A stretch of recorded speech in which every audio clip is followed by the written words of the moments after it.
Hello everyone, welcome to Ebik Learning. I'm Safa. This session I'm going to discuss detailed syllabus analysis of set English. State eligibility test എന്ന് പറഞ്ഞു കഴിഞ്ഞാൽ നിങ്ങളിപ്പോൾ higher secondary teacher ആവണമെങ്കിൽ നിങ്ങൾ എഴുതേണ്ട ഒരു qualifying exam ആണ് set state eligibility test. അപ്പോൾ ഏതൊരു എക്സാമിന് മുൻപോടിയായിട്ടും നമ്മൾ ആദ്യം നോക്കേണ്ടത് first strategy of learning system is we have to focus and we should know the syllabus. Here in this set examinations and you will get a wonderful or very systematic syllabus. വളരെ systematic ആയിട്ടുള്ള ഒരു syllabus ആണ് set എക്സാമിന് വേണ്ടി provide ചെയ്യുന്നത്. അപ്പൊ അത് വളരെ സിസ്റ്റമാറ്റിക് ആയതുകൊണ്ട് തന്നെ അതിനർത്ഥം വളരെ സിസ്റ്റമാറ്റിക് ആയിട്ട് നമ്മൾ പഠിക്കണമെന്നാണ്. ടോട്ടലി സെറ്റ് എക്സാമിനേഷൻ ഇപ്പൊ ഇംഗ്ലീഷിന്റെ സിലബസ് എടുത്തു നോക്കുകയാണെങ്കിൽ ടോട്ടലി വരുന്നത് 6 യൂണിറ്റ്സ് ആണ്. അപ്പൊ ഓരോ യൂണിറ്റ്സിനാണെങ്കിലും 20 മൊഡ്യൂൾസ് ആണ്. ഒരു യൂണിറ്റിൽ 20 മൊഡ്യൂൾസ്. അങ്ങനെ ടോട്ടലി 6 യൂണിറ്റ്സിൽ 20 മൊഡ്യൂൾസ് ആയിട്ടാണ് സെറ്റ് ചെയ്ത് വെച്ചിട്ടുള്ളത്. സിസ്റ്റമാറ്റിക് ആയിട്ടുള്ള വളരെ സ്ട്രക്ചേർഡ് ആയിട്ടുള്ള ഒരു സിലബസ് ആണ് വെച്ചിട്ടാണ് നമ്മൾ പഠിക്കേണ്ടത്. അപ്പൊ അത് എങ്ങനെയാണ് പഠിക്കേണ്ടത്? ഇപ്പോ ഇംഗ്ലീഷിൽ എടുക്കുകയാണെങ്കിൽ തന്നെ ഇംഗ്ലീഷ് ലിറ്ററേച്ചർ ഉണ്ടാകും, ലിംഗ്വിസ്റ്റിക്സ് ഉണ്ടാകും, ക്രിറ്റിസിസം ഉണ്ടാകും, ഒരുപാട് ഏരിയ നമ്മൾ കവർ ചെയ്യേണ്ടതുണ്ട്. ഇപ്പൊ ലിറ്ററേച്ചർ ആണെങ്കിൽ തന്നെ British literature, American literature, European literature, അങ്ങനെ ഏതൊക്കെയാണ് വർക്ക്സ് പഠിക്കേണ്ടത് എല്ലാം വളരെ കൃത്യമായിട്ട് ഈ സിലബസിൽ മെൻഷൻ ചെയ്തിട്ടുണ്ട്. So let's moving on to the syllabus of set English. The first one is the set unit 1 സിലബസിലേക്ക് നമ്മൾ പോവുകയാണെങ്കിൽ ബ്രിട്ടീഷ് ലിറ്ററേച്ചർ ആണ്. അപ്പൊ ബ്രിട്ടീഷ് ലിറ്ററേച്ചർ തന്നെ ഫസ്റ്റ് മൊഡ്യൂൾ വരുന്നത് ചോസേഴ്സ് ഏജ് ആണ്. അപ്പൊ എല്ലാവർക്കും അറിയാം British literature starting with Old English period. Old English പീരീഡിന് ശേഷം നമ്മൾ വരുന്ന Middle English period. The important writer of this period is Geoffrey Chaucer. അപ്പൊ ജെഫ്രി ചോസറിനെ കുറിച്ച് പറയുകയാണെങ്കിൽ socio political background and Chaucer and his contemporaries. And who are the important contemporaries of Geoffrey Chaucer? William Langland, John Gower, അങ്ങനെ ഒരുപാട് കൺട്രിബ്യൂട്ടീസ് ഉണ്ട്. പക്ഷെ ഇവിടെ mention ചെയ്തിട്ട് ലാംഗ്ലാൻഡ് ആൻഡ് ഗവർ ആണ്. General prologue to Canterbury tales. Canterbury tales ഇല്ലാത്ത ഒരു examination ഉണ്ടാവാറില്ല. അപ്പൊ ചോസേഴ്സ് ഏജിൽ മെയിൻ ആയിട്ട് about Chaucer and Chaucer's works and Chaucer's contemporaries. അതിൽ തന്നെ ചോസറിന്റെ വർക്കിൽ ഇമ്പോർട്ടന്റ് ആയിട്ട് പറഞ്ഞിട്ടുള്ളത് കാന്റംബറി ടേൽസ് ആണ്. And second one is early Renaissance in England. അറിയാം ബ്രിട്ടീഷ് ലിറ്ററേച്ചർ നമ്മൾ എടുക്കുകയാണെങ്കിൽ old English period, middle English period, then comes what Renaissance period. ഇപ്പൊ Renaissance period especially is talking about William Caxton songs and ballads and Thomas More's Utopia. These are the important topics included in module 2 early Renaissance in England. Next one is module 3. Module 3 is late Renaissance England. Renaissance period തന്നെ late Renaissance. Renaissance എല്ലാവർക്കും അറിയാം Queen Elizabeth അല്ലെ, Elizabethan പീരീഡിലാണ് വരുന്നത്. Golden age of England എന്നൊക്കെ പറയപ്പെടുന്ന ഒരു period ആണ്. അപ്പൊ അതില് Wyatt and Surrey and beginning of English sonnet. ഇപ്പൊ സോണറ്റിനെ കുറിച്ച് മെൻഷൻ ചെയ്യുന്നുണ്ട്. അതിന്റെ വ്യാറ്റും സർ അവരുടെ ഒരു കോൺട്രിബ്യൂഷൻസ് പറയുന്നുണ്ട്. And Spenser Prothalamion and Spenserian sonnet. These are the topics of this module 3. And module 4 പറയുകയാണെങ്കിൽ beginning of English prose. Beginning of English പ്രോസിലെ ഫിലിപ്പ് സിഡ്നിയാണ് മെൻഷൻ ചെയ്യുന്നത്. അപ്പോളജി ഫോർ പോയട്രി, അദ്ദേഹത്തിന്റെ ക്രിട്ടിക്കൽ വർക്ക് ആയിട്ടുള്ള Apology for Poetry, Philip Sidney and Francis Bacon, Hobbes, Thomas Browne. These are the important writers of this section. And module 5 is rise of English drama. അപ്പൊ English പ്രോസ് പറഞ്ഞു, English ഡ്രാമയാണ്. അപ്പൊ English ഡ്രാമയില് mysteries and miracle plays. എല്ലാവർക്കും അറിയാം അതിന്റെ ഒരു origin of drama എന്ന് പറഞ്ഞാൽ mystery, miracle plays, morality plays, interludes. പിന്നെ the first tragedy that is Gorboduc and Ralph Roister Doister, first comedy writer. All these are the topics of this module 5. And module 6 is a revenge tragedy. ഇപ്പൊ നമ്മൾ revenge ട്രാജഡിയെ കുറിച്ച് പറയാൻ കാരണം William ഷേക്സ്പിയറിന്റെ ഒക്കെ എഴുത്തിന്റെ പ്രധാനപ്പെട്ട ഒരു ഇൻസ്പിറേഷൻ എന്ന് പറഞ്ഞാൽ റിവെഞ്ച് ട്രാജഡീസ് ആണ്. അതിന് Thomas Kyd is the inspiration of this revenge tragedy. And Marlowe Doctor Faustus work, പിന്നെ blank verse, John Webster, Ben ജോൺസന്റെ കോമഡി ഓഫ് ഹ്യൂമേഴ്സ്. ഇതൊക്കെയാണ് മെയിൻ ആയിട്ട് ഈ റിവെഞ്ച് ട്രാജഡീസിൽ വരുന്ന ടോപ്പിക്സ് എന്ന് പറഞ്ഞാൽ. And module 7 is Elizabethan theatre. Elizabethan തിയേറ്ററിൽ നമ്മൾ പറയുകയാണെങ്കിൽ അതിൽ സ്റ്റേജിനെ കുറിച്ച്, ഓഡിയൻസിനെ കുറിച്ച്, masque, soliloquy and theatres in London, stage conventions. These are the important topics included in Elizabethan theatre. Module 8, Shakespeare. Shakespeare is the important person for every examination, and his comedies, tragedies, historical plays, problem plays, everything is included here. And module 9 language and folio quarto Shakespearean സോണറ്റ്സിനെ കുറിച്ചും അതുപോലെ തന്നെ folio quarto അതൊക്കെയാണ് module 9 വരുന്നത്. And module 10 metaphysical poetry. നമ്മൾ ഇങ്ങനെ ഒരു chronological ഓർഡറിലാണ് പോകുന്നത്. അപ്പൊ മെറ്റാഫിസിക്കൽ പോയിട്രിയിലെ ജോൺ ഡൺ അദ്ദേഹത്തിന്റെ കാനനൈസേഷൻ ഇതിൽ പറയുന്നുണ്ട്, നമുക്ക് പഠിക്കാനുള്ളതാണ്. പിന്നെ ഹെർബർട്ട് ബോഗം, Marvell, metaphysical concept. Who are the important writers included in metaphysical poetry and who are the metaphysical poets and specialities, features, everything included in module 10. Module 11 Puritan England. Puritan England, Reformation, Oliver Cromwell, Commonwealth, John Bunyan, Pilgrim's Progress. എന്ന് പറഞ്ഞാൽ Commonwealth പീരീഡിലേക്ക് മെല്ലെ enter ചെയ്യുന്ന ഒരു time Charles ഫസ്റ്റിനെ execute ചെയ്യുന്നുണ്ട് ഫ്രാൻസിലേക്ക്. ആ ഒരു ടൈമിൽ ഇംഗ്ലണ്ടിൽ ഒരു കോമൺവെൽത്ത് പീരീഡ് വരുന്നു. അതാണ് ഈ മൊഡ്യൂൾ 11 വരുന്നത്. And module 12 is John Milton. John Milton is just like William Shakespeare, important person for the examination. His Paradise Lost and Lycidas and his sonnets, prose, pamphlets. These are the important topics of here. Next one, module 13, the restoration. Restoration means Charles first executed to France, and after some years what happened, and Charles II, son of Charles I, returned from France to England. അങ്ങനെ ഫ്രാൻസിൽ നിന്നും Charles വണ്ണിന്റെ മകൻ തിരിച്ചു വരുന്നതോട് കൂടിയിട്ട് Restoration period ആണ്. Commonwealth period ഒക്കെ അവിടെ എൻഡ് ചെയ്യുന്നു. Again restore the kingdom. Restoration period. ഇതിലെ comedy of manners, comedy of മാനേഴ്സും William Congreve, Wycherley, these are the important writers of this period. And module 14 is the neoclassical age. After restoration period in British literature, the neoclassical age, socio-political background ഒക്കെയാണ് ഇതിൽ main ആയിട്ട് പറയുന്നത്. And module 15 is a heroic drama. അറിയാലോ, ഈ restoration പീരീഡിന് ശേഷം comedy of manners, heroic drama, heroic couplet കൂടുതൽ flourish ചെയ്തതൊക്കെ Dryden, Alexander pop ഒക്കെ ആയിരുന്നു. അത് സെന്റിമെന്റൽ കോമഡി അതിൽ ടോപ്പിക്സ് ആയിട്ട് വരുന്നുണ്ട്. ഷെറിഡാന്റെയും ഗോൾസ്മിത്തിന്റെ ഒക്കെ ഡ്രാമയൊക്കെ ഈ ഒരു കോമഡി ഓഫ് മാനേഴ്സിൽ വരുന്ന ഡ്രാമയൊക്കെയാണ് ഇവിടെ മെൻഷൻ ചെയ്യുന്നത്. And module 16 is the popular prose writing. ആരൊക്കെയാണ് ഇമ്പോർട്ടന്റ് ആയിട്ടുള്ള പ്രോസ് റൈറ്റേഴ്സ് വരുന്നത്? അത് സാമുവൽ പെപ്പയുടെ ഡയറീസ് വരുന്നുണ്ട്. പീരിയോഡിക്കൽ എസ്സേ, അഡീസൺ സ്റ്റീൽ, അഡീസണും സ്റ്റീലും ടാക്ലറും സ്പെക്ടക്ടർ, അവരുടെ മെയിൻ ആയിട്ടുള്ള ഒരു പീരിയോഡിക്കൽ എസ്സേസ്, ടാക്ലർ, ദ സ്പെക്ടേറ്റർ. പിന്നെ ആ കാലഘട്ടത്തിലുള്ള കോഫി ഹൗസസ്, ക്ലബ്സിന്റെ ഒക്കെ ഒരു ഇമ്പോർട്ടൻസ് ഒക്കെയാണ് ഇവിടെ പറയുന്നത്. And module 7 is Dryden and Alexander Pope. John Dryden, Alexander Pope, important figures during this period. And the mock heroic and mock epic. Macfleckno by Alexander Pope is the famous poem. അതും അവിടെ include ചെയ്തിട്ടുണ്ട്. And module 18 is Dr. Johnson. Dr. Johnson belong to this transitional period.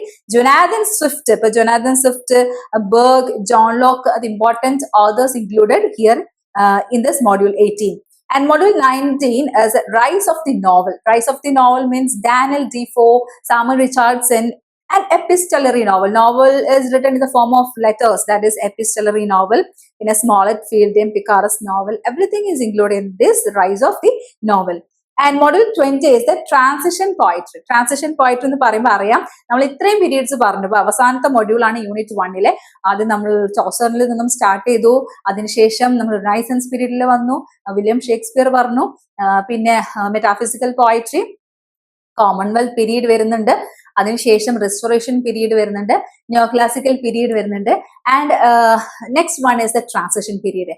Thomas Gray is an elegy written in a country churchyard is the important poem in this period, and here other writers are also here mentioned. So this is the unit 1. Unit 1 is the first part of this British literature, and let's moving on to the second part, that means second unit of first set English syllabus. The title is especially as a romanticism. Romantic period comes in this session, and here module 1 beginning of romanticism. Romanticism എന്ന് പറയുമ്പോൾ അതിൽ important ആയിട്ടുള്ള topics പഠിക്കാനുള്ളത് Persis release, French revolution. കാരണം ഒരു romanticism movement start ചെയ്യുന്നതിന്റെ പ്രധാനപ്പെട്ട ഒരു കാരണം ഫ്രഞ്ച് റവല്യൂഷൻ ആണ് അല്ലെ. ഫ്രഞ്ച് റവല്യൂഷനും അല്ലെങ്കിൽ return to nature, subjectivity, language, simplicity, simple languages, everything is included here. That means we have to study the features of romantic period and prefers to lyrical ballads. Sadly we should study this. And module 2 prefers to lyrical ballads. Wordsworth and Coleridge അവര് publish ചെയ്യുന്നു. അതിനുശേഷം second version publish ചെയ്യുന്നു. Lyrical ballads publish ചെയ്യുന്നു. Preface to lyrical ballads. So that by William Wordsworth. Next one is module 3, early romantic. Some early romantic things are here included. Wordsworth, Coleridge are the important early romantic writers and their lyric and ode. everything is included here. Next, later romantics. Later romantics, Byron, Shelley, Keats. These are the important later romantic writers. And module 5 is a Gothic novel, that is moving on toward the novel. The novel is actually as a Gothic novel, horror. Okay, horror is created in the novel, that is Gothic novel. Horace Walpole and Mary Shelley. P.B. Shelley's wife is Mary Shelley, and Horace Walpole, they are very important Gothic novelist. And module 6 is the historical novel. Historical novel, നമുക്ക് Walter സ്കോട്ടിന്റെ name വളരെ important ആണ്. Walter Scott, അതുപോലെ domestic നോവലുണ്ട്, Jain ഓസ്റ്റന്റെ domestic novels വരുന്നുണ്ട്, Walter സ്കോട്ടിന്റെ historical novels ഒക്കെ വരുന്നുണ്ട്. And module 7 is prose writers of this period, that means romantic period. And Charles Lamb, William Hazlitt, Leigh Hunt, Dick Quincy, these are the important prose writers of this romantic period. And module 8 is early feminist writing. When we talk about this early feminist writing, here the important persons are J.S. Mill, Subjugation of Women, Mary Wollstonecraft, A Vindication of Rights of Women. These are the important works we have to focus. And module 9, beginnings of the Victorian age. ഇപ്പോൾ romantic period ഒരു ഭാഗത്ത് പറയുന്നുണ്ട്. ഇതേ യൂണിറ്റിൽ തന്നെ നമ്മൾ എന്തുകൂടി പറയുന്നുണ്ട്, Victorian period കൂടി പറയുന്നത്. വിക്ടോറിയൻ പീരീഡിൽ especially is talking of this political, socio-political background of this period. Industrial revolution happened and the conflict between religion, what science happened during this time. അതിൽ മെയിൻ ആയിട്ട് വിക്ടോറിയൻ പോയട്രി ആണ് module 10 പറയുന്നത്. Victorian poetry main ആയിട്ടുള്ള poets വരുന്നത് Tennyson and Browning, Arnold അല്ലെ, Matthew ഏർണൾഡും Browning and Tennyson. And dramatic monologue is the important things in this period. അവരുടെ writing സ്റ്റൈലിൽ ഡ്രമാറ്റിക് മോണോലോഗ് ആണ് അവരുടെ ഫോമിലൊക്കെ യൂസ് ചെയ്തിട്ടുള്ളത്, അതിവിടെ മെൻഷൻ ചെയ്തിട്ടുണ്ട്. And module 11 is the pre Raphaelites. Pre റാഫലേറ്റ്സിലെ ഇമ്പോർട്ടന്റ് ആയിട്ടുള്ള persons D.G. Rossetti, A.C. Swinburne and William Morris. And module 12 എസ്തറ്റിസിസം അല്ലെ, ആർട്ട് ഫോർ ആർട്സ്, വാൾട്ടർ പേജിന്റെ എസ്തറ്റിസിക്കൽ തിങ്സ് ഒക്കെയാണ് ഇവിടെ വരുന്നത്. And module 13 Victorian prose writers. ഇപ്പോൾ Carlyle, Matthew Arnold and Cardinal Newman, religious prose ഒക്കെ ആണ് ഈ വിക്ടോറിയൻ പ്രോസിൽ വരുന്നത്. And module 14 Victorian biography. Victorian ബയോഗ്രഫിയിൽ നമുക്ക് ജോൺ റസ്കിൻ, ലിറ്റൻ സ്ട്രാച്ചി ഒക്കെയാണ് ഇവിടെ വരുന്ന ഇമ്പോർട്ടന്റ് ആയിട്ടുള്ള writers. And module 15 Victorian novels. Victorian നോവൽസിൽ പറയുമ്പോൾ industrialization is important theme of Victorian novels, and Charles Dickens novels is highlighted here, and reform acts of this period also mentioned. And module 16 is ഹാർഡിയുടെ Wessex novels. അദ്ദേഹത്തിന്റെ നോവൽസിനെ നമ്മൾ Wessex novels എന്ന് പറയാം, Thomas Hardy. And module 7 is a Victorian women novelist. Victorian women novelist പറയുകയാണെങ്കിൽ Brontë sisters, ഇപ്പൊ George ലേറ്റ്, അതുപോലെ വില്യം താക്കറെ, ജോർജ് മെറിഡിത്ത് പോലുള്ള റൈറ്റേഴ്സിനൊക്കെ ഇവിടെ മെൻഷൻ ചെയ്യുന്നുണ്ട്. Module 18 Victorian drama. വിക്ടോറിയൻ ഡ്രാമയിലെ കോമഡി ഓഫ് മാനേഴ്സ് തന്നെ വരുന്നത്, എസ്പെഷ്യലി അതിന്റെ ഒരു ലേറ്റർ വേർഷനാണ് വരുന്നത് ഓസ്കാർ വൈൽഡിന്റെ. അതുപോലെ നമ്മൾ പിന്നീട് GB ഷോയുടെ ഡിസ്കഷൻ പ്ലേസ് വരുന്നുണ്ട്. And module 19 transition. ഇപ്പൊ ട്രാൻസിഷൻ പീരീഡിൽ നമുക്ക് വീണ്ടും ഹോപ്കിൻസിന്റെ ഇമ്പോർട്ടന്റ് ആയിട്ടുള്ള ഇൻസ്കേപ്പ് ഇൻസ്ട്രസ് സ്പ്രങ് റിതം, അദ്ദേഹത്തിന്റെ വിൻഡ് ഓവർ ഇമ്പോർട്ടന്റ് ആയിട്ടുള്ള ഫോമാണ്. And module 20 Victorian age and colonial enterprise. Victorian age and colonial എന്റർപ്രൈസിലെ ലാസ്റ്റ് മൊഡ്യൂൾ ആണ്. അതിലെ മെക്കോളയുടെ മിനിറ്റ്സും അതുപോലെ മാത്യു ഏർണൾഡിന്റെ കൾച്ചർ ആൻഡ് ആനക്കി, റിഡിയാർഡ് കിപ്ലിങ്ങിനൊക്കെയാണ് ഇമ്പോർട്ടന്റ് ആയിട്ടുള്ള ടോപ്പിക്സ് ആയിട്ട് മെൻഷൻ ചെയ്തിട്ടുള്ളത്. അപ്പോൾ നമ്മുടെ ഈ യൂണിറ്റ് സെക്കൻഡ് നോക്കുകയാണെങ്കിൽ മെയിൻ ആയിട്ട് 2 ഏരിയ ആണ് കവർ ചെയ്യുന്നത്, romantic period and Victorian period. Now the third unit is coming to the 20th century British literature. So നമ്മൾ starting from the old literature, middle literature, and now we are moving on to the 20th century. Last നമ്മൾ Victorian period വരെയാണ് പറഞ്ഞു നിർത്തിയത്. 20th century and contemporary British literature നമുക്ക് എന്തൊക്കെയാണ് topics പഠിക്കാമെന്ന് നോക്കാം. First module Edwardian period. Edwardian പീരീഡിൽ world war first അറിയാലോ. 20th century speciality means 2 world wars happens. അപ്പോൾ first world war modern period and second world വാറിന് ശേഷം പോസ്റ്റ് മോഡേൺ പീരീഡ് എന്ന് പറയുന്നു. Here the world war first socio political background ഒക്കെയാണ് വരുന്നത്. And module 2 war poets. അതൊരു topic ആയിട്ട് തന്നെ വരുന്നുണ്ട്. Robert Brooke, Wilfred Owen, Siegfried Sassoon, these are the important war poets of this period. And module 3 pink poets. ഇപ്പൊ pink poets പറയുമെങ്കിൽ W.H. Auden, Cecil Day Lewis, Stephen Spender, Louis MacNeice. MacSpaunday എന്ന് പറയും. ഇവരെ നമ്മൾ pink poets എന്ന് പറയുന്നു. അവരെ പഠിക്കാനുണ്ട്. And next module four avant garde writing. ഇപ്പൊ സിംബോളിസ്റ്റ് മൂവ്മെന്റ്, WB ഈറ്റ്സിന്റെ സിംബോളിസം ആൻഡ് സറിയലിസം ഒക്കെയാണ് ഇമ്പോർട്ടന്റ് ആയിട്ടുള്ള topics. And module 5 modernist poetry. Modernist പോലെ Ezra Pound and TS Eliot. And module 6 verse drama. അതിൽ TS എലിയറ്റ് തന്നെ മെൻഷൻ ചെയ്യുന്നത്. And modules and world war second and aftermath. First world വാറിന് കഴിഞ്ഞിട്ട് second world വാറിന്റെ ടൈമിലേക്ക് വരികയാണെങ്കിൽ Philip Larkin. Important writers of this period is Philip Larkin and Tom Gunn. അല്ലെ movement poetry. നമ്മൾ movement poetry ഇവിടെ mention ചെയ്യേണ്ടിയിരിക്കുന്നു. And module 8 Ted Hughes. Ted Hughes, Seamus Heaney and Andrew Motion. And next one module 9 prose, GK, Chesterton, Bertrand Russell. അങ്ങനെ ഒരുപാട് writers വരുന്നുണ്ട് കേട്ടോ. ഞാൻ just skip ചെയ്ത് വേഗമേ പോവുകയാണ്. അത്രയും വലിയൊരു സിലബസ് ആണെങ്കിലും അതെല്ലാത്തിലും നമുക്ക് എന്ത് ചെയ്യേണ്ടത്, മെൻഷൻ ചെയ്യേണ്ടത് എന്ത് പഠിക്കണം എന്നുള്ളത്. And module 10 is the 20th century novel. So when we moving on to the 20th century novel, Virginia Woolf and Joseph Conrad we have to study. And module 11 early modernism, the important writers D.H. Lawrence and his psychological novel. And module 12 stream of consciousness, that's one of the technique of writing the novel, and James Joyce and Virginia Woolf. And module 13 dystopian literature, Aldous Huxley and George Orwell are the writers of this module. And module 14 post-war fiction, for William Golding ആണ് വരുന്നത്, Kingsley Amis, John Wayne, Alan Sillito, post-war fiction writers. And module 15 drama പറയുകയാണെങ്കിൽ Ibsen അല്ലെ, ഇബ്സന്റെ place നമുക്കറിയാം, dolls house ഒക്കെ, അതുപോലെ തന്നെ problem place, Bernard shade ഒക്കെ വരുന്നുണ്ട്. And next module 16 Irish dramatic movement. അപ്പൊ അയർലൻഡിലേക്ക് നമ്മൾ കടക്കാൻ അറിയാലോ, ആബെ തിയേറ്ററും അതുപോലെ കെൽറ്റിക് റിവൈവലും WB ഈറ്റ്സ്, സിഞ്ച്, OCC അവരുടെ മെയിൻ ആയിട്ടുള്ള ഒരു തിയേറ്റർ, ഒരു ഐറിഷ് റിവൈവൽ നടക്കുന്നത് ആ ഒരു ടൈമിലാണ് ഏകദേശം. അപ്പൊ അത് Irish dramatic movement is the module 16. And module 7 post war drama, വാറിനൊക്കെ ശേഷം വരുന്ന ഡ്രാമ വരുന്നുണ്ട്. കിച്ചൺ സിംഗ് ഡ്രാമ വരുന്നുണ്ട്, ആൾനട്ട് ബെസ്കർ, ആംഗ്രി യങ്മെൻ മൂവ്മെന്റ്, ജോൺ ഓസ്ബോൺ ഒക്കെയാണ്. And module 18 theatre of the absurd, Samuel Beckett and Harold Pinter, Tom Stoppard and epic theatre കേട്ടോ. Main ആയിട്ട് epic theatre ഉണ്ട്, ന്യൂ വേർഷൻ അല്ലെ, വളരെ latest ആയിട്ടുള്ള version ആണ് ഡ്രാമയിൽ വരുന്നത്, theatre of the absurd. And next one the recent trends is British writing. അപ്പൊ ഡോറിസ് ലെസ്സിങ്ങിന്റെ മെയിൻ ആയിട്ട് അവിടെ മെൻഷൻ ചെയ്യുന്നത്. And the last module is immigrant writing. Okay, Kazuo Ishiguro, Hanif Kureishi ഒക്കെയാണ് ഇമിഗ്രന്റ് റൈറ്റേഴ്സ് ആയിട്ട് വരുന്നത്. അപ്പൊ മോഡ്യൂൾ 20 ഇത് വരുന്നത്. ഇപ്പൊ ഏകദേശം ഈ 3 യൂണിറ്റ്സിലായിട്ട് ബ്രിട്ടീഷ് ലിറ്ററേച്ചർ അവിടെ കംപ്ലീറ്റ് ആവണം. അതാണ് നമ്മൾ ശ്രദ്ധിക്കേണ്ടത്. അത്രയും വൈഡ് ആയിട്ട് ബ്രിട്ടീഷ് ലിറ്ററേച്ചർ സെറ്റിന്റെ എന്തിൽ വന്നിട്ടുണ്ട്, സിലബസിൽ വന്നിട്ടുണ്ട്. Now we can move to the next unit, that is unit 4. Syllabus നോക്കുകയാണെങ്കിൽ the title of unit 4 is American, Indian and New Literatures in English. That means different literatures. British literature ഇതുവരെ നമ്മൾ കണ്ടു കഴിഞ്ഞു. നെക്സ്റ്റ് പറയുന്നത് American literature, Indian English literature and new literatures in English. പുതിയ ലിറ്ററേച്ചേഴ്സിനെ കുറിച്ചൊക്കെ പറയുന്നുണ്ട്.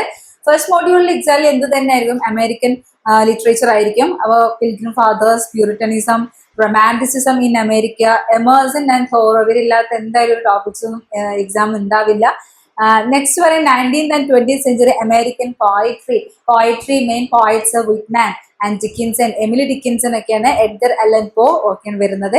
And next one is Robert Frost, Ezra Pound, E Cummings അല്ലെ, and Wallace Stevens ഒക്കെ പറഞ്ഞ ഒരുപാട് റൈറ്റേഴ്സ് വരുന്നുണ്ട്. ആൻഡ് 4ലാണെങ്കിൽ 19th century അമേരിക്കൻ നോവൽസ് ആണ്, മാർക്ക് ട്വെയിൻ, മെൽവിലെയൊക്കെയാണ് ഇമ്പോർട്ടന്റ് ആയിട്ടുള്ള novelist. And next one 19th century Mark Twain. പിന്നെ നെക്സ്റ്റ് വരുന്നത് module 5 20th century American novel, Hemingway and Steinbeck, Leslie മോമോ എന്നൊക്കെ പറഞ്ഞിട്ടുള്ള റൈറ്റേഴ്സ് ആണ് വരുന്നത്. And module 6 Harlem Renaissance, Ralph Ellison, Alice Walker, Toni Morrisons. പിന്നെ മൊഡ്യൂൾ 6 മെയിൻ ആയിട്ടുള്ള നമ്മൾ യൂജിൻ ഓനിൽ, പിന്നെ ടെന്നീസ് വില്യംസ് ഒക്കെയാണ്. ആൻഡ് മൊഡ്യൂൾ 7 ആണെങ്കിൽ ബിഗിനിങ് ഓഫ് ഇന്ത്യൻ പോയിട്രി. ഇപ്പൊ ഇതുവരെ നമ്മൾ അമേരിക്കൻ ലിറ്ററേച്ചർ പറഞ്ഞു. Module 7 onwards Indian English literature ആണ്. അത് ഇന്ത്യൻ ഇംഗ്ലീഷ് ലിറ്ററേച്ചറിൽ മധുസൂദനൻ ദത്ത്, ശ്രീ ഓറോബിന്ദോ, ടാഗോർ, തോറോദ്, സരോജന ആയിട്ട് ഏർലിയസ്റ്റ് ഇന്ത്യൻ ഇംഗ്ലീഷ് റൈറ്റേഴ്സിനെ പറയുന്നുണ്ട്. ഇന്ത്യൻ ഇംഗ്ലീഷ് പോയിട്രി ആണ് നെക്സ്റ്റ് വരുന്നത്. Nissim Ezekiel, KK Daruwalla, AK Ramanujan, Jayanta Mahapatra and Kamala Das, അങ്ങനെ ഒരുപാട് റൈറ്റേഴ്സ് വരുന്നുണ്ട്. And module 9 is Indian English novel. Indian English നോവലിൽ വരികയാണെങ്കിൽ ഏർലി ഫേസിലാണെങ്കിൽ രാജാറാവു ആൻഡ് RK നാരായൺ, മാൽഗുഡി ഡേയ്സിലൊക്കെ Mulk Raj, Anand Bhushan Singh. And module 10 Indian English novel today വരുന്നത് നയൻതാര സെഗാൾ ആൻഡ് അനിത ദേശായ്, ശശി ദേശ്പാണ്ഡെ, സൽമാൻ റഷ്ദി, ജുംബ ലാഹിരി, അരുന്ധതി റോയ്. അപ്പൊ നോവലിനെ നമുക്ക് ഏർലി നോവലിസ്റ്റും അതുപോലെ ലേറ്റസ്റ്റ് ആയിട്ടുള്ള നോവലിസ്റ്റും രണ്ടായിട്ടും ഡിവൈഡ് ചെയ്തിട്ടുണ്ട്. ആൻഡ് മൊഡ്യൂൾ 11 ഇന്ത്യൻ ഇംഗ്ലീഷ് ഡ്രാമയാണെങ്കിൽ നമുക്ക് അറിയാം പിന്നെ ഒരുപാട് വേറെ റൈറ്റേഴ്സ് ഗിരീഷ് കർണാട്, മഞ്ജുള പത്മനാഭനൊക്കെയാണ് വരുന്നത്. ഹരീന്ദ്രനാഥ് ചത്തോപാധ്യായ ഇമ്പോർട്ടന്റ് ആയിട്ടുള്ള ഡ്രമാറ്റിസ്റ്റ്. ആൻഡ് മൊഡ്യൂൾ 12 ആഫ്രിക്കൻ ഇപ്പൊ നമ്മൾ ആദ്യം അമേരിക്കൻ ലിറ്ററേച്ചർ പറഞ്ഞു. After that we discussed some important writers of the Indian English literature. And now is the African literature and colonialism. അപ്പോൾ ഇതിലെ ഇമ്പോർട്ടന്റ് ആയിട്ട് ആഫ്രിക്കൻ ലിറ്ററേച്ചർ മെൻഷൻ ചെയ്ത Chinua Achebe Wole Soyinka and Christopher Okigbo are the important writers of African literature and related to colonialism. And module 13 is again African literature and post colonialism. മറ്റേത് കൊളോണിയലിസത്തെ ടൈമിലുള്ള writers ആയിരുന്നു. ഇത് post കൊളോണിയലിസത്തിലുള്ള writers ആണ് വരുന്നത്. അതിൽ Ben ഓക്രി, Athol Fugard എന്നൊക്കെ important writers, John Pepper Clark ഒക്കെയാണ് വരുന്നത്. And module 14 is Caribbean and intellectual ട്രഡീഷനിൽ നമുക്ക് വരുന്നത് ഫ്രാൻസ് ഫാനൻ ആൻഡ് സേലർ ജെയിംസ് ഒക്കെയാണ് important writers. And module 15 Caribbean literary traditions V.S. Naipaul, okay, V.S. Naipaul, Derek Walcott, okay, these are the writers of this period. And module 16 Canadian literature ആണ്. അപ്പോൾ നമ്മൾ African literature കഴിഞ്ഞു, പിന്നെ Canadian ലിറ്ററേച്ചറിൽ important ആയിട്ടുള്ള writers ഇവിടെ പറയുന്നുണ്ട്. പിന്നെ E.J. പ്രാദ്, അതുപോലെ തന്നെ തോംസൺ ഹൈവേ ഒക്കെ പറഞ്ഞിട്ട് ഇമ്പോർട്ടൻ്റ് മാർഗരറ്റ് ലോറൻസ് ഒക്കെ. ആൻഡ് കനേഡിയൻ ലിറ്ററേച്ചർ തന്നെ പിന്നെ മൾട്ടി കൾച്ചറലിസം എന്നുള്ള ടോപ്പിക്സിലാണ് പിന്നെ വരുന്നത്. Rohinton Mistry and Joy Kogawa and Claire Harris ഒക്കെ വരുന്നു. And module 18 Australian literary theory. ഇപ്പൊ Canadian literature and after that Australian literature. Australian ലിറ്ററേച്ചറിലെ ഇമ്പോർട്ടന്റ് ആയിട്ടുള്ള റൈറ്റേഴ്സ് വരുന്നുണ്ട്. And Patrick White, David Malouf are the important writers of this period. And module 20 is South Asian literature. South Asian literature അതിൽ important Edwin Thumboo, Alamgir Hashmi and Mahi Qureshi, Taslima Nasrin ഒക്കെ South Asian literature important ആയിട്ടുള്ള writers. And ഇത്രയാണ്. അപ്പോൾ ഈ ഒരു യൂണിറ്റിന്റെ പ്രത്യേകത ഒരുപാട് ലിറ്ററേച്ചേഴ്സിനെ കവർ ചെയ്യുന്നുണ്ട്. അമേരിക്കൻ ലിറ്ററേച്ചർ പറയുന്നുണ്ട്, Indian English literature, African literature, Canadian literature, Australian literature and South Asian literature. Now moving on to the unit 5. Unit 5 is the history and structure of English and English language teaching. ELT, English language teaching and linguistics related topics are here in this unit 5. Module first one, the sound system of English, that's related to pronunciation, vowels, consonants, and again related to phonology, the structure, syllable structure, stress, word stress, and assimilation and elision. Okay, phonetics related topics ആണ്. Module 3 English morphology ആണ്. Morphemes എന്താണ്, affixation എന്താണെന്നൊക്കെ പറയുന്നുണ്ട്. And module 4 the semantics is study of the meaning. And module 5 is the Indo-European family. ഇപ്പോൾ ഇതുവരെ നമ്മൾ phonetics പറഞ്ഞു. ഇനി module 5 onwards Indo-European family of languages, that's related to the linguistics. അതിൽ ജർമാനിക് ഫാമിലി, ഗ്രിംസ്ലോ, വേർണേഴ്സ്ലോ ഒക്കെ പറയുന്നുണ്ട്. ആൻഡ് ഓൾഡ് ഇംഗ്ലീഷിലെ important ആയിട്ടുള്ള ലിംഗ്വിസ്റ്റിക്സ് റിലേറ്റഡ് ആയിട്ടുള്ള കാര്യങ്ങൾ, ഓൾഡ് ഇംഗ്ലീഷ് ഡയലക്ട്സ് ആണ്, old English grammar, pronunciation, vocabulary, literature, ഇതൊക്കെയാണ് വരുന്നത്. ആൻഡ് മിഡിൽ ഇംഗ്ലീഷിലും അതുപോലെ തന്നെ ഫ്രഞ്ച് ഇൻഫ്ലുവൻസ് വരുന്നുണ്ട് മിഡിൽ ഇംഗ്ലീഷിൽ. അപ്പോൾ French influence of Norman French, അതുപോലെ പ്രൊനൗൺസിയേഷൻ, വൊക്കാബുലറി ആർ എക്സ്പ്ലെയിനിങ് ചെയ്യാം. And next module 8 English at the Renaissance. ഇപ്പോൾ റിനൈസൻസ് പീരീഡിലാകുമ്പോൾ influence of Latin and Greek അറിയാലോ. റിനൈസൻസ് പീരീഡിൽ ഒരു ഗ്രീക്കിന്റെയും ലാറ്റിന്റെയും ഒരു ഇൻഫ്ലുവൻസ് ഉണ്ടായിട്ടുണ്ട്. അപ്പോൾ അത് മെയിനായിട്ട് ഷേക്സ്പിയറിന്റെയും കോൺട്രിബ്യൂഷൻ, മിൽട്ടന്റെയും കോൺട്രിബ്യൂഷൻ ഒക്കെ വരുന്നുണ്ട് ലാംഗ്വേജിൽ. And module 9 is English overseas. അപ്പോൾ American and Indian English, pidgins and creole, overseas വെച്ചിട്ട് ഇംഗ്ലീഷിന്റെ ഡിഫറെന്റ് ആയിട്ടുള്ള വേർഷൻസ് ആണ് ഇത് പറയുന്നത്. And module 10 English in the post colonial world. Post colonial വേൾഡിൽ ഇംഗ്ലീഷിന്റെ ഒരു രൂപം പറയുകയാണെങ്കിൽ as a language of knowledge and global communication. അപ്പോൾ English is a global language. ശരിക്കും ഒരു പോസ്റ്റ് കൊളോണിയൽ വേൾഡ് ശേഷം കോളനൈസേഷൻ കഴിഞ്ഞ് പിന്നെ പോസ്റ്റ് കൊളോണിയൽ പീരീഡ് വരുമ്പോഴേക്കും English has become a global language അല്ലെ. ഒരുപാട് വെറൈറ്റി ഓഫ് ഇംഗ്ലീഷ് ലാംഗ്വേജസ് വരികയാണ്. And module 11 is approaches to language learning. ELT-യിലേക്ക് കടക്കാട്ടോ. നമ്മൾ ആദ്യം ഫോണറ്റിക്സ് പറഞ്ഞു, ലിംഗ്വിസ്റ്റിക്സ് പറഞ്ഞു, ഇനി ELT ഇംഗ്ലീഷ് ലാംഗ്വേജ് ടീച്ചിങ്ങിൽ ഒരു ലാംഗ്വേജ് പഠിപ്പിക്കുമ്പോൾ, ഇംഗ്ലീഷ് ലാംഗ്വേജ് പഠിപ്പിക്കുന്ന സമയത്ത് ഏതൊക്കെ മെത്തേഡ്സ് ആണ്, ടെക്നിക്സ് ആണ് ഫോളോ ചെയ്യേണ്ടത്, അതിനെ കുറിച്ചാണ് ഇംഗ്ലീഷ് ലാംഗ്വേജ് ടീച്ചിങ് പറയുന്നത്. അത് behaviourism, cognitivism, constructivism, social constructivism ഒക്കെയാണ് ഇമ്പോർട്ടൻറ്റ് ആയിട്ടുള്ള ഏരിയ വരുന്നത്. And module 12 is the theory of language. Theory of ലാംഗ്വേജിൽ language is knowledge, language is skill, language is set of structures and set of behaviour patterns ഒക്കെ പറയുന്നു. And module 13 is a history of English teaching in India. ഇന്ത്യയിൽ English ടീച്ചിങ്ങിന്റെ history പറയുന്ന സമയത്ത് Lord Macaulay ആണ് important ആയിട്ടുള്ള person ആയിട്ട് ഇവിടെ മെൻഷൻ ചെയ്യുന്നത്. അദ്ദേഹത്തിന്റെ ഒരു കോൺട്രിബ്യൂഷൻസ് ആണ് ഇവിടെ പറയുന്നത്. And module 14 is English as a second language, ESL എന്ന് പറയും. സെക്കൻഡ് ലാംഗ്വേജ് ആയിട്ട് യൂസ് ചെയ്യുന്നതും English for the specific purpose ESP EFL അല്ലെങ്കിൽ കമ്മ്യൂണിക്കേഷൻ പ്രോസസ്സ് കമ്മ്യൂണിക്കേഷൻ്റെ ഇമ്പോർട്ടൻസ് ആണ് പറയുന്നത് especially English language communication and module 15 methods of language teaching എന്തെല്ലാം methods ആണ് നമ്മൾ ലാംഗ്വേജ് ടീച്ചിങ് യൂസ് ചെയ്യുന്നത് grammar translation method direct method audio lingual method oral situation method അങ്ങനെ ഒരുപാട് മെത്തേഡ്സ് നമ്മൾ പഠിക്കേണ്ടിയിരിക്കുന്നു മൊഡ്യൂൾ 16 ലേണർ ഫാക്ടേഴ്സിൽ ഇപ്പോൾ ആറ്റിറ്റ്യൂഡ് ഇപ്പോൾ ഈ ഒരു ലേണറിനെ സംബന്ധിച്ചിടത്തോളം സ്റ്റുഡൻസിനെ സംബന്ധിച്ചിടത്തോളം ആറ്റിറ്റ്യൂഡ് ആപ്റ്റിറ്റ്യൂഡ് മോട്ടിവേഷൻ അവരുടെ ഏജ് ഓരോ ലെവലും ടീച്ചേഴ്സിന്റെ ലെവൽ അതിനനുസരിച്ച് കൂട്ടിക്കൊണ്ടിരിക്കണം and module 7 is classroom procedures എന്തൊക്കെ പ്രൊസീജിയേഴ്സ് ആണ് ക്ലാസ് റൂം യൂസ് ചെയ്യേണ്ടത് presentations interactions feedback evaluations lesson plan എന്ന് പറഞ്ഞാൽ ഓരോന്നിനും ഫോർ പ്രോസ് പോയട്രി ഫിക്ഷൻ അതിന് ഡിഫറെന്റ് ആയിട്ട് ലെസൺ പ്ലാൻ എങ്ങനെ പ്രിപ്പയർ ചെയ്യണം everything is included in this module and module 18 is a teaching materials and aids ഇപ്പോൾ audio visual AIDS ഒക്കെ വെച്ചിട്ട് ക്ലാസ് എടുക്കുന്ന കാര്യം അതുപോലെ കമ്പ്യൂട്ടർ എയ്ഡഡ് ലേണിംഗ് ഒക്കെയാണ് ഇവിടെ പറയുന്നത് and module 19 is A test and evaluation ഇപ്പോൾ ക്ലാസ് റൂമിൽ നമ്മൾ കൊണ്ടുവരുന്ന ഒന്നാണ് ഇവാലുവേഷനും ടെസ്റ്റും ഒക്കെ അപ്പോൾ അതിൽ ഏതൊക്കെ ടൈപ്പ് ഇവാലുവേഷൻസ് ആണ് ഫോർമാറ്റീവ് സമ്മേറ്റീവ് ഇവാലുവേഷൻസ് ഒക്കെ പറയുന്നുണ്ട് ആൻഡ് മൊഡ്യൂൾ 20 ഇസ് ദ കീവേഡ്സിൽ bilingualism multilingualism learning versus acquisition അപ്പോൾ ലാംഗ്വേജ് ലേണിംഗ് എന്താ ലാംഗ്വേജ് അക്വിസിഷൻ എന്താ അത് അങ്ങനത്തെ കാര്യങ്ങളൊക്കെയാണ് മൊഡ്യൂൾ 20 വരുന്നത് അപ്പോൾ ഇത്രയും നമ്മൾ മൊഡ്യൂൾ നമ്മൾ ഏകദേശം മൊഡ്യൂൾ 5 വരുമ്പോൾ അതിൽ മെയിൻ ആയിട്ട് ഫോണിറ്റിക്സ് പറഞ്ഞു ഫസ്റ്റ് പാർട്ടിൽ അതിനുശേഷം നമ്മൾ ലിംഗ്വിസ്റ്റിക്സ് പറഞ്ഞു പിന്നെ ഹിസ്റ്ററി ഓഫ് ലാംഗ്വേജ് പിന്നെ ലാസ്റ്റ് പറയുകയാണെങ്കിൽ ELT English language teaching next unit is unit 6 is the literary theory and criticism literary criticism and theory like important topic of English examination.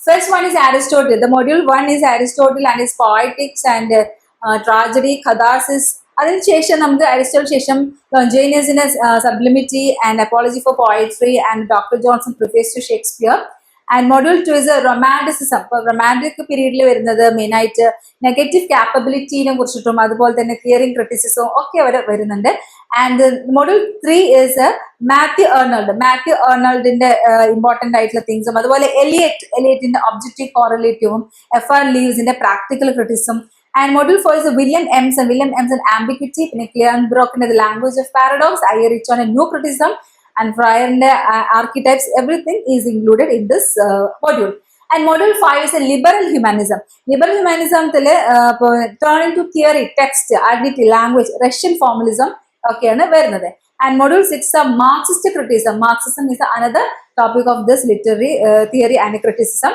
and 7 is the sociurനെ കുറിച്ച് structuralism and the semiotics Claude Lévi-Strauss and module 8 is the psychoanalytic theory psychoanalysis Sigmund Freud ego superego sexuality and unconscious are included and module 9 is the modernism the important person is Habermas postmodernism and modernity and Frederick Jameson and module 10 is the post-structuralism അറിയാലോ the death of the author ബാത്തിന്റെ അതുപോലെ ഡെറിഡയുടെ deconstruction ഒക്കെ വരുന്നുണ്ട് and module 11 is the feminism first wave second wave ഒക്കെ പറയുന്നത് Virginia wolf and അത്തരം അത് എലിയൻ ഷോവോൾട്ടർ ഒക്കെ and module 12 is the gender and sexuality അതിൽ what is gender what is the sexuality Judith Butler is the important person related to this and module 13 is the post colonialism അപ്പോൾ post colonialism Edward Said Bill Ashcroft empire writes back ഒക്കെ പറഞ്ഞിട്ടുള്ള പിന്നെ subaltern school Homi Bhabha hybridity ഒക്കെ പറയുന്നുണ്ട് and module 14 cultural materialism and new historicism Dollimore അതുപോലെ Foucault power and discourse and module 15 is the Dalit aesthetics ഇപ്പോൾ അംബേദ്കറിന്റെ അതുപോലെ തന്നെ നാംദേവ് ദാസ് ആൻഡ് ലിംബാലെ ഇമ്പോർട്ടൻ്റ് ആയിട്ട് Dalit literature and module 16 is the theories of translation അതിലെ ആ ട്രാൻസ്ലേഷനെ കുറിച്ച് ടാർഗറ്റ് ടെക്സ്റ്റും അതുപോലെ തന്നെ സോഴ്സ് ടെക്സ്റ്റിനെ കുറിച്ചൊക്കെ പറയുന്നുണ്ട് module 7 is the cultural studies സ്റ്റഡീസിലെ കൾച്ചർ എന്താണ് ഐഡിയോളജി എന്താണ് ഹെജുമണി ഫ്രാങ്ക്ഫർട്ട് സ്കൂൾ അതുപോലെ റീമണ്ട് വില്യംസ് ഇത്തരം കാര്യങ്ങൾ മീഡിയ അതുപോലെ സൊസൈറ്റി പോപ്പുലർ കൾച്ചർ ഒക്കെ മെൻഷൻ ചെയ്യുന്നുണ്ട് and module 8 is the green studies something related to eco culture okay and അതിൽ ഇമ്പോർട്ടൻ്റ് ആയിട്ടുള്ള റാഷൽ കാഴ്സനും വന്ദന ശിവ ഒരു ഇക്കോളജി റിലേറ്റഡ് ആയിട്ടുള്ള green studies related to the literature related to ecology and module 19 Indian aesthetics അറിയാലോ rasa theory and Dhwani theory ഭാവ വക്രോക്തി ഒക്കെ വരും last one is അലങ്കാര അതും ഇതിലെ ഇന്ത്യൻ എസ്തെറ്റിക്സിൽ വരുന്ന അനുമാന രീതി സ്കോഡ ആൻഡ് ഔചിത്യം അപ്പോൾ വലിയൊരു രീതിയിൽ സിലബസ് നമ്മൾ പറഞ്ഞു കഴിഞ്ഞത് വളരെ സിസ്റ്റമാറ്റിക് ആയിട്ടാണ് യൂണിറ്റ് 1 തൊട്ട് നമ്മൾ 3 വരെ ബ്രിട്ടീഷ് ലിറ്ററേച്ചർ പറഞ്ഞു. അതിനുശേഷം നമ്മൾ പറഞ്ഞത് ഡിഫറെന്റ് ലിറ്ററേച്ചേഴ്സ് ആണ്. American literature, Canadian, Australian and African ഒക്കെ പറഞ്ഞ്, പിന്നെ ലിംഗ്വിസ്റ്റിക്സ്, ELT, ഫണിറ്റിക്സ്, അതിനുശേഷം ക്രിറ്റിസിസം, അങ്ങനെ എല്ലാ ഭാഗങ്ങളും ടച്ച് ചെയ്തിട്ടാണ് സെറ്റിന്റെ സിലബസ്. അത് ഈ ഒരു രീതിയിൽ സിസ്റ്റമാറ്റിക് ആയിട്ട് പഠിച്ചു കഴിഞ്ഞാൽ എന്തായാലും നിങ്ങൾക്ക് സെറ്റ് ക്വാളിഫൈ ചെയ്യാൻ സാധിക്കും. അതിന്റെ കൂടെ ജനറൽ പേപ്പറും കൂടി നിങ്ങളൊന്ന് ഫോക്കസ് ചെയ്യുക. Okay, thank you.